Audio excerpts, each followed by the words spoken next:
Guys look better in a suit. It's form fitting. It's official. Like, it's so good. And when you do like a perk of doing a late night show is that they give you expensive, beautiful suits that you look better than you normally would. They put makeup on you. You look better than you normally would. Yeah. They shoot you straight on. I have like no chin. I have bad posture. But when you sit at a desk, shot straight on in a suit, like that's me at my best. I know. I didn't have that with this show. That's a good point. Like, there's something so nice about when you do a show, you will look your best, and you just show up, and they just throw you an outfit, and you don't have to like think about it. And they just would you leave the makeup on after you would leave studio and just kind of like, or would you take that stuff off right away? I would usually take it off. Because I feel like people know if you go and grab drinks and then you have a little bit of makeup on, they're like, you made a choice. Like, well, I can't pull off the like. I just ran out so quickly, so let's just have drinks. It's like, no, you're the guy who came to drinks wearing makeup. We know you had a moment where you could have taken it off, so I always take it off. You can't take it off, Jordan. No, I think you should use it because men do look better with makeup. Of course. Like, it would behoove you to wear some stuff. Not you, but general you for sure. I could use a lot. Yeah. Wouldn't it look weird though around the beard? Makeup around a beard? I think they could. Because it would just be here would be great, and then this would be shit. Yeah, because you don't know how to put on makeup. Yeah. But if you knew how to put it on, like, you can do anything with makeup. Kimmel wears makeup and he has a beard. Yeah. Okay. Men well, wear that's makeup proven with beards. Then. Yeah. I have a beard some days, and I wear makeup. I really do. Yesterday I had to shave. Like, I had a couple hairs that I was pulling, and my skin would move from the pull. Like, it was. Yes. They were long. I have that. Do you remember your first chin hair? Like, is it like a thing for a woman? She framed it. Yeah, it's in my baby book. No, it's not a thing. Do you remember your first chin hair?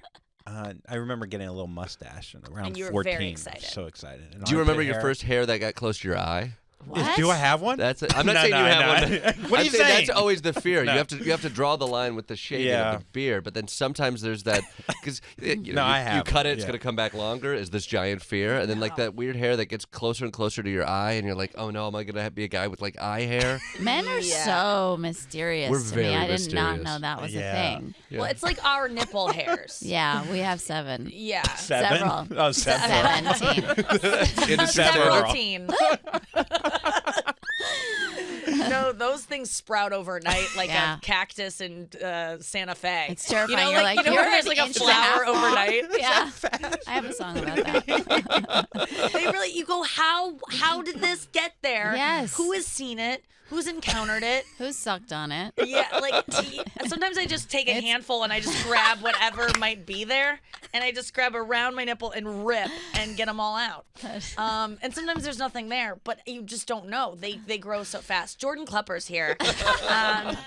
Now I know that nipple hair is essentially like a succulent. It grows overnight. The things you learn. It really is. The new show is Klepper. It's a new documentary series. It debuts again this Thursday. Set your DVRs for Klepper. You're out on the field. You're talking to activists. Is that the conceit of the show? Essentially, we kind of wanted to go to like the front line of activist movements, and some of those are quite literally people who are tying themselves to pipelines to get them to stop. Some of them are undocumented students who are trying to go to college. Some of them are more personal battles where it's people fighting PTSD and their own demons. And so kind of the idea was, let's go to people who are doing something. Yeah. Who give a shit. I just throw money at things that I care about. Like, that's convinces me enough. Like, oh, I'm doing something. But like the people I throw money at, like I do a lot of animal rescue stuff. Don't throw money at animals. They don't know what to do with it. If you're gonna throw money at anybody, animals are the worst. Especially quarters. You're gonna eat it. You could kill an animal. Quarters oh at my a Jack Russell. I do the dollar coins. Yeah. You're so heavy. But I often say this, like, that's so easy to do compared to what the people that I'm giving the money to go in and see, and they go into they find these dogs that are abused, and they see the things that I'm just like, I don't want to see it. I'm so in awe of activists, and I just don't know that I have it in me, and I wish I would. Are you inspired by them too? I am. I mean, I'm right along with you on that. I think this was sort of an opportunity of like, live in New York. I will donate. I care, but I like living in New York. I like commenting from New York. A lot of people we know are commenting from coasts on what's going on. And so this was eye-opening. I think like a lot of the humor comes from me. I'd like to think of myself as a kind of a good guy. Yeah. But it's hard to go out and make change happen. And so give all of these people credit, even people I don't agree with. Like, they're out there pounding the pavement. They're putting their money where their mouth is. And it's tough. And it sucks. Yeah. Sometimes you're stuck in the middle of the bayou, surrounded by mosquitoes, eating gruel, being chased by police. Wait, what is that? What happened there? So there's pipeline protesters in the middle of Louisiana who are trying to stop the pipeline coming through. They hide out at a special camp. They're environmentalists. There's a group that is there called Pipeline Jumpers who essentially go to other pipelines from like Dakota Access all the way now down to this Bayou Bridge pipeline. We met up with them at a top secret location in the middle of Louisiana, and they take you to their essential. You just gave it away. Shit, okay, this is why I'm bad at activism. You know the I am story. not They great. are no longer with us. If you're listening right now, You gotta understand. all- Racine is a very big city. it's big. Yeah, it's at least 200 people. Yeah. Get out now, guys. I'm sorry, I blew your cover. If you've Leave gone past now. the second stop sign, you've gone too far. But we spent a couple days. We slept outside with these activists. They wake up in the middle of the night. They drive an hour and a half into the bayou, which is very remote. We got on boats. With the idea of arriving at the construction site before the workers got there, and they wanted to tie themselves to the pipeline. And your makeup is on. My makeup is on. I look fabulous. As well as being shot straight on. You should be in a suit. Yeah. We get in there, though. We travel for an hour in the bayou, seeing crocodiles. It's 4:35 a.m. We get passed by a police boat. The police boat starts to give chase from us. It causes a wake. We turn back into that. It sinks our boat. What? We sink in the bayou. I have to grab all the Crocodiles? equipment that's floating with the crocs that are all around there. I makeup. grab the equipment. We swim to shore. We throw the equipment up there, and we wait You in the. swam to shore Yes. with like active Crocs? Yeah. Oh, this is. It's. He was wearing Okay, Crocs. that's episode yeah, he 2. was You got to wearing check Crocs. episode. Wearing a That's beautiful suit. nuts, dude. It was wild. Armani? And then honestly, we're literally we're in the bayou, and they're afraid of police coming because they don't want to get harassed by police. The guys you were with. The guys we were with. Or The women. boat is sunk. We tried to get the boat out, but the boat is sunk, and so we are hanging out in the woods. Cop boats are coming, and we're ducking. Because they're afraid of also people from the pipeline. They have their own private security. They're coming into the woods, and so our guys are all dressed up in camo. They have machetes that they brought Whoa. out there, and I'm like, what the fuck happened? I'm like, this is not where I want to be. Again, credit, but like. Did the guy- Activism is hard, is what you Yeah. quickly realize. You're like, what am I doing here? How is this gonna end? Is this even worth it? Is this good? Is this an act 2? Is this an act 3? I Yeah, don't you're- know. yeah. You know. Does it feel fake? Like, do you feel the intensity of it, or do you feel like, oh, I'm shooting a show, so it's not really gonna like get that's to a good- me? You feel the intensity. I think, and I will say quite honestly, in making this show, like we had to strip away some of the jokiness because of that, because the stories actually became much more compelling than like the wry, ironic sense of humor that like I've done with the Daily Show and stuff like this. Yeah. But once you're there with these folks for 3 days, you're literally sinking boats and afraid that you could get arrested and or hurt Die. by cops. Yeah, like suddenly you drop all of that. You're like, oh, we're making a documentary now. This isn't just me making jokes. And so that's sort of what the show became. It's like, let's go to these places. I will find ways to find humor there. But what these people are doing is serious. Some are doing it better than others, and we try to comment on that, but it's legitimate. Let's try to cover the legitimate stuff and find the comedy on the back end. Oh, it's Right. so cool, and these people that tie themselves to stuff to prevent trees from being or the pipeline. Did you see them? Did they tie themselves to the thing? Did you get to that point? They were supposed to, but because of the sinking, that they called it all off. They went to go. So yeah, so it blew everything. Which Right. also I was a little bit scared of seeing all this, and there was talk of whether or not I should be a part of it, which was a weird discussion. Where I'm like, I'm here to kind of chronicle what you guys do, and they're like, I'm you guys not. should get. you should lock yourself to this pipeline. And I'm like, I don't know if I want to do that. I'm going to punch this script up while you guys tie yourselves. Yeah, I'll be in my trailer. Yeah, I'm just over here hanging on this cool air-conditioned boat right over here. So the first episode, we're going to see soldiers dealing with PTSD, and you went and documented that. What did you find there? How do you make that funny, and was that hard to do? Yes, I think what was good about this story was they were finding a positive way of dealing with a tough issue, PTSD, and so they're like, we professional wrestle. We dress up as bad guys, we put paint on our faces, and we go out there and we body slam one another. And I was like, cool, can we talk about that? Yeah. And they're remarkably open guys who are like, I had big assumptions about wrestling, vets, and just this over-masculine culture, and they're so open about the issues that they're dealing with. Like, Mr. Studtacular is one of the guys who almost got his penis shot off in Iraq, so he came back and was like, I need to have kids because everything is fleeting, so I can bring them into a world where dicks get shot off. Yeah. Can't wait. Yeah, exciting stuff. And but, like, they're such compelling guys, and talk about, like, the difficulties of dealing with PTSD. You got to find community. You got to find an outlet. And this what is was like something you didn't know about PTSD? Because I feel like we all like grasp like, oh, if there's like a door slamming, they're gonna freak out and jump under a bed, or it's like, and obviously it's much more than that. But was there anything about it that you were like, oh, I didn't know? there's a writer named Sebastian Junger who talks a little bit about veterans coming back from war, and he talks about. A lot of them saw trauma. Many people are coming back with PTSD who didn't see active combat, and they still have PTSD. Yeah. And a thing that I hadn't just thought of, fear just of from dying, exactly all the time, from like the culture that they're living in, and then they're also coming back to a culture. And he points out like some people are receiving PTSD through the re-entry into American culture, which is one without community, it's without connection, it's very solo on your phones, and like just the experience of being a Marine is one of like you're with a group, you're not talking about politics, you're talking about caring for the group, and then you come back to a country where it's like we don't do the group thing anymore. Also, you pick a side, you're either left or the right, and I think that can be so discombobulating for a lot of folks. Yes, I just actually got stopped on the street last night by a girl who listens to the show and listens to me talk about depression and like anxiety and all the things we're dealing with. And she's a fan of the show, and she's a comedian. Her name's Lynette, I believe. And she stopped me. She was barking people into a show on the street, which is when you just ask people do you like live comedy? Come see this show. And I go, I do like live comedy. And she goes, oh, I know you. She goes, oh my God, I've been meaning to tell you about this book called Tribe that I think you'll love. But That's Sebastian Junger's book. Really? That's the guy, yeah. Oh my God. Yeah. So that's so crazy, because it's exactly what you're saying, is that we are used to being in tribes. Like that's, as a human, we're supposed to have this sense of community and be among other people.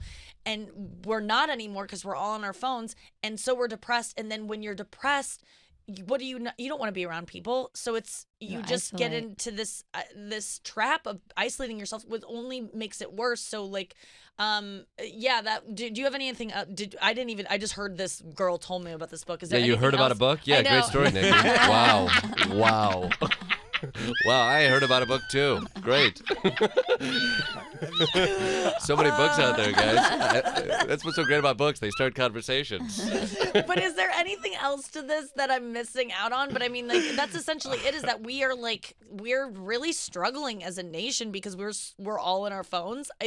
And we just don't have a sense of community. 100%. That book does look at, like, historically, this is always something that we are tribal by nature. Like, even it breaks down, like, we do best in tribes of almost like 30, where we can have an identity within it, but also the group can look out for one another, that we miss this. He is a war journalist, so a lot of it looks at, like, people coming back from overseas. And that was what was most compelling to me. He was like, human beings need basic things, which is, like, self-worth, a feeling like they're needed, that they're accepted, and what they do matters. And you need a community to kind of reinforce those things. And that he talks a lot about the depression that troops see, but he connects it to it matches a lot of depression we're all seeing right now. And he's like, again, I thought the thing that was a little bit was fresh and new was this idea that a lot of the PTSD people are discovering is not necessarily the battles that are happening overseas. Those are happening, of course, but they are the re-entry into a culture that is just divided and not communal. That is wild that is what would cause the PTSD. But I do know that a good supplement for being in a tribe is just getting a tribal tattoo. I feel like that does give you that sense of covered by barbed wire, like protected. Yes, protected tribalism. Yeah. Well, this is where I've started a program to give vets tribal tattoos. That's more tribal tattoos. More tribal. They seem to already have a lot of them. That is true. Yes. Yes. Yeah, that's so what I wanted to ask you about you had a show that was on TV 4 nights a week and you did it for a really long time. What is it like for you to be out of that combat zone and re-entry into the world? Like what I mean that was a grind. It was a grind. It's so many things. That I loved it, but it's overwhelming. I mean, you never stop thinking, and you never stop. You're consistently plugged into the tweet cycle, the everything cycle, and so I was up at 5 binging news, stressed all day doing the show, and then up reading news, and that was like a 7-day a week kind of a thing, and part of that is. Even like talking to other late night hosts who were living a similar schedule, everybody had that same war story of like, it's a year and a half before you even know what the rhythm of the show is. It's years until you feel comfortable doing that. And especially in this day and age where everybody's connected to the Trump cycle, like things have suddenly gotten even different and more ramped up, which adds more obligation, but also less insight because everybody's nibbling on the same ridiculous tweet. And so to be pulled out of that, the first thing is relief. There actually gets to be depth of thought on a couple things here and there. Where you're like, I'm not going to read those tweets. I'm going to read an entire article and what have you. And so... Or a thread. Or a thread. Yeah, maybe a full-on thread would be really nice. That would be nice. All 15. That would, finally, it's that's what we need to get away from this tweet culture. I heard about a thread. No, it's like these things where a guy will write more. Yeah, I heard but about that he only one. has a certain amount of characters, and so he threads it. Right. Yeah. I've heard about that. Yeah, it's pretty. It's like it's more of like a weekly show kind of thing. Yeah. It's not a daily thing.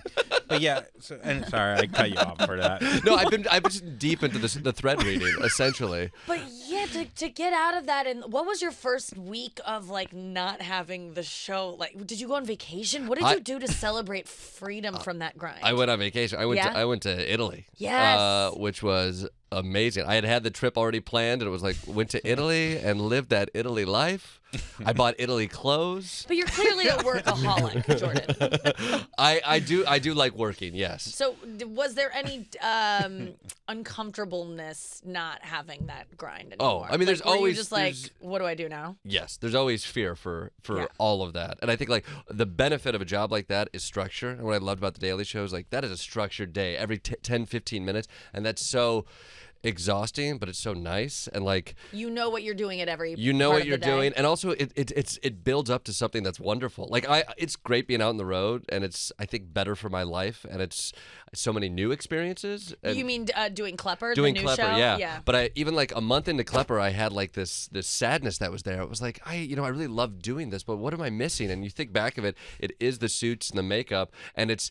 Every day ends with an audience listening to jokes that have been worked on for a day on a teleprompter. The audience is told to like laugh and enjoy it, and then you leave. You're like, man, I'm pretty good. People like me. You're like, you have a product. You have at a product. The end of the day, at the end of every day, there's a product. Whereas when you're out on the road making the show, you're like, what is this even gonna look like? I can't visualize it yet, and there's not that sense of accomplishment that you get from doing a daily show. There's no audience. There's no finish line, which is a benefit as far as creation goes, but as far as like affirmation of what you're doing, which I think as comedians you consistently want, and I don't have that audience. Like it's like exactly what you. But it is a tribe. Yeah. The Daily Show was a tribe for you, and now you're out on your own with these divisive. You're explaining exactly PTSD. It is. It's so true. Yeah, you're explaining exactly what the soldiers went through. Well, I mean, I think that. I mean, you didn't get your dick shot off. Exactly. Yeah, exactly. In the world, the competitive world of satirical late night comedy, I think it feels. It feels like war.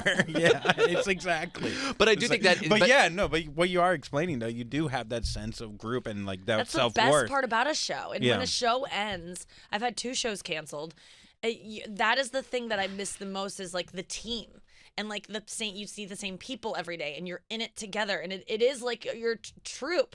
Yeah. Oh, 100%. That's the big. the I mean, thing. when you tell that staff that like, oh, we're done working in a couple weeks, it's heartbreaking, and you realize it is. It's like, oh, I love doing that show. That show, I'm proud of it, loved it. But it's the people. It's the people It you is hang the out with every day. people. It is family. You don't get those communities very often, and as you get older, like they become far and few between. And so to create a space that is people you like, people who are funny, people who are inspiring, like. That's a big loss. Now, when you were on the road, did you had producers and people that you could count on every day to be like your point people and like keep you sane? You weren't just out there by yourself, but it was probably a little bit isolating. You'd go back to the hotel room at night after having seen what you saw during the day. I mean, what was that like out there? It is like we travel light, but we're usually with a couple camera guys, sound guy, and a producer following through, and so like you become close knit, but it's a straight like I'm in Killeen, Texas, at a weird La Quinta, like talking to vets all day, which honestly is eye-opening. You have these big experiences out there, and then you're going back, prepping for the next day, working out of weird little Holiday Inns all across the country, and like again, you do feel like you are in it, and you're stumbling on more compelling stories that you wouldn't get elsewhere. But you're tired, and it's not glamorous. How long were you out there for doing this show? I mean, I think we worked on it for around 8 months. Wow. What? And so because some of these, each episode we're embedding for like a week with people, and then also the ebb and flow of booking gets really difficult because we wanted to be there when you're going out, when an action is happening, when an event is there. So it's not just retelling of stories. It's like I want to be there when a story takes place. So Yeah. so you're like you're waiting for a story to come through, and then suddenly 2, and then you're gone for a month filming, and then you're in the edit trying to piece it all I together. mean, you're doing comedy, but you're a legit journalist, like living like a. Well, you got documentary arrested. Yeah. Tell me about that. Less as a journalist, more as a freedom fighter is sort of how I would call okay. myself. Yes. And let me just say, I mean, That's what the tattoo says in tribal. Your field pieces on the Daily Show and on your show were just always so strong. You talking to people is like you have just such a talent for it. You make people feel at ease. I mean, you walk in here and I'm like always nervous to have someone in that's promoting a show because I want to do a good job, but you just put me at ease immediately. You're a friendly guy. You're so funny. I'm really excited about this show because that is just, I love watching you in that element. And the show, again, is Klepper. It debuts this Thursday. Sign up for a season pass on your DVR. You're going to watch this show. You're going to love it. You're going to learn something, and you're going to laugh a lot. Do we see you get arrested on this show? You do, yeah. Okay. I think that's our 3rd episode right now. Oh, great. Okay, and how can we talk about? We can talk. Spoil Yeah, it a little bit. We can spoil it. You've never been arrested before. I have not been arrested. So this is your first- That You was look like my a first bad arrest. boy, though. You're a bad boy. I am a bad boy. You know, as you said, as a nice guy who walks into rooms, puts people at ease. I'm still a You bad really boy. do. Yeah. For God's sakes. I'm wearing a jacket indoors right now. Let people know that at home, like a bad boy does.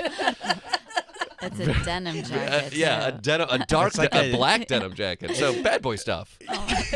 On top of a you're denim in a shirt. gang. Yeah, double. Yeah, so much denim. Oh my God, the amount of bad boy denim going on right now. Jordan, were you just so? I mean, you getting arrested. I bet you were pretty devastated. But like, you don't want a record, or were you like, this is cool? Honestly, it was a pretty life-changing moment. Like I was nervous about crossing the line of like, I want to cover these stories, but I don't want to be like the activist for every story. That's very limiting and also I think insincere. But this one these are undocumented DACA students who just want to go to college. And so this was like a lot of people I would meet along the way, and you can joke about stuff, but the thing that kept getting thrown at me was you got to weaponize your privilege. Like we can joke about the fact, but you're a white guy with a TV show and you're talking about Native American issues. Great, let's find humor in this, but like understand that you have a little bit of power and a light that you're shining. So use that. And I think like when you go down and meet students like that and they kind of are looking for a voice, this thing happened where it was like I can kind of stand up with these other faith leaders who stood up and protested and tried to bring light. And so it was like, I think I'm really doing this. Yes. And I will say what an amazing thing that happened. I'm an atheist. I've been grumpy about religion for a long time.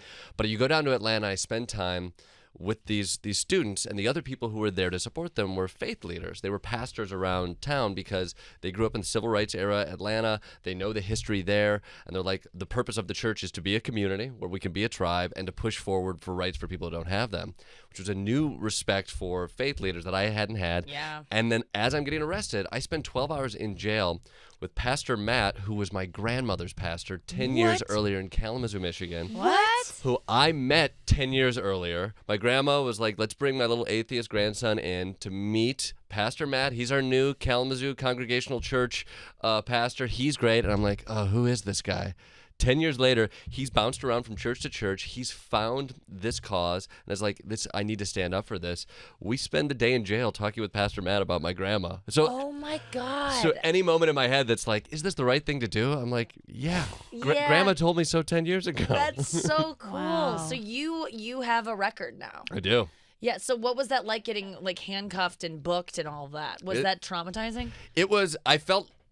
I was with people who it had happened before, and they're like, "This is how it works," Yeah. and so it's nerve-wracking. You get thrown in a car. All of those things you hear are true. And like you were in like a holding cell for 12 holding hours? cell for 12. They bounce you around. They get you in there, and you do the strip search, the cough thing right off the Really? bat. What? Yeah. I've They done put- You that. had to like bend over? Like, honestly, it's the first thing. You hop on a little paddy wagon. Well, they throw you in the back of a car, and I do not fit. Is that when you recognize Pastor? Yes. I was like, Pastor Matt, hey, man. I know that ass. All right, that's bad. All right. He's a man of God, all right? Listen, there was a reason he was bounced around from church to Yeah, church. he was bouncing Don't Google a ton. it. Yeah. No, we love Pastor Matt. So you had to strip Yeah, search. they walk you in and they line you all up. Yeah. And there's a guy whose unenviable job is like, Oh all my right, you come on God. over here. They open up a door. You go around a corner. You take off the clothes. And I'm just watching everybody hand their clothes to this guy who sets it aside. And then they ask you to cough twice, to squat and cough twice. Oh my God. Which honestly is so funny because I literally am watching this happen I to thought person they after person. fingered you. There's no, it was no finger. No. Okay. No. I'm- It's a what? cough I situation. really always thought that. Wait, How you was said they- it was like you've been dreaming about this Yeah, your it whole sounded life. like you were slipping off your seat as you said it. I thought they fingered you. I've always thought a strip search was them making sure you didn't have a weapon up your butt. No, they make you cough so that anything would like come out your ass. But what if your ass is super tight? That's a good point. I think it's a legitimate question. Because the two cough thing is industry standard, is what you find out. Like, it's Right, just two, and then okay. it's so. Yeah. It's out. So if you Got can it. withstand two coughs, then you're fine. Okay. So Good that's- to know. Good So to what? know. I mean, that's so scary. It's very strange. Yeah, you're watching that happen. I'm coughing, and then you're bounced around. I'm in a cell. Honestly, it's like the premise of a bad joke. I'm like an atheist in a cell with 5 pastors for like 3 hours, and then they bounce me around. And then at one point, somebody comes in. They're like, "Do you have a television show?" And I'm like, "I do, but I want to stay here." They're like, "We're told to bring you to another cell." And so I'm like, Wow. "I'm staying with them." They're like, "You need to come with me." And they take me to another cell. I'm like, "Well, I'm in my own cell. Fine, this is what it is. You know, I'm kind of VIP. They don't want me in with general population." And then like a half hour, 45 minutes later, they come back. They're like, "You're fine. We're just gonna put you back." we I think saw it got canceled. Yeah, we Googled the ratings for season 1, and just put them back with everybody else. We're gonna switch it up. We're gonna put you in. We thought you were Michael Costa. Jordan Klepper, thank you so much for being here. The new show is Klepper, Comedy Central, Thursdays, 10:30 p.m. Eastern. You gotta DVR this show now. Watch it live on Thursday. Give it good ratings because this deserves it. I can't wait to see this show. I love a good documentary style show. We're gonna learn something. You're always so funny out in the field. I'm so excited about this. Jordan, thank you for being here. Thanks for having me. And This is thanks for fun. sharing all those stories. This is your Sorry gum. about that. Yeah, you I put your know. gum here. You're fine with it. Yeah, I'm fine. It looks cool. You're closer to me.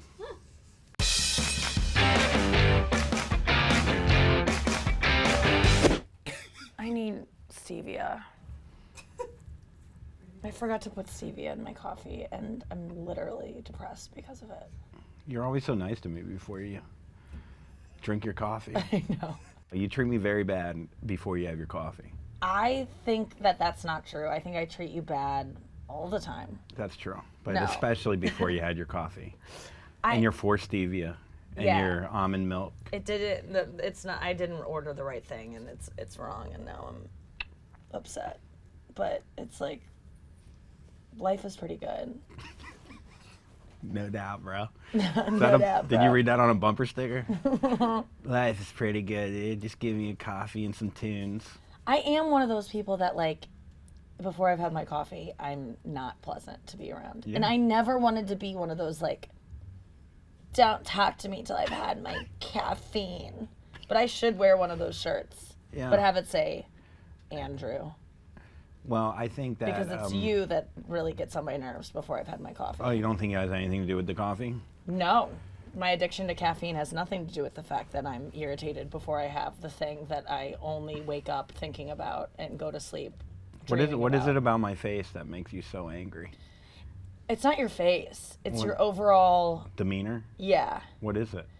It's that you get to just show up through life and things are just taken care of for you. Okay. And there doesn't seem to be a lot of hustle. There's more like just, I walk in here and you're just sitting in a chair like this, like, hey, and you're here, you got here, you took a train, you woke up, a lot of work went into that. Mm-hmm. But you represent men to me, Yeah. and I take it out on you. Yeah, I feel that. Yeah, I'm sorry. Even though I don't do anything to deserve that. It's not even men that like haven't called me or don't want to bang me. It's like men in general. Have another sip. Keep going. I think you need more. It's burning. It's burning. Maybe you need that. Come on. Now do you feel better? Did you get your coffee? Oh, your one-shouldered backpack is really annoying me. What, you think it's gonna look not cool enough with two shoulders? Look, Pamela likes it like that. Who's Pamela? My 8th grade girlfriend. You didn't have a girlfriend at 8th No, grade. now I do. Oh. She's cool. Hey guys, you just watched a clip from my radio show, You Up with Nikki Glaser, that you can hear every morning on Comedy Central Radio, SiriusXM channel 95, 10 to 12 Eastern. And you can check out a clip here on YouTube every Tuesday. Or check out my podcast. No!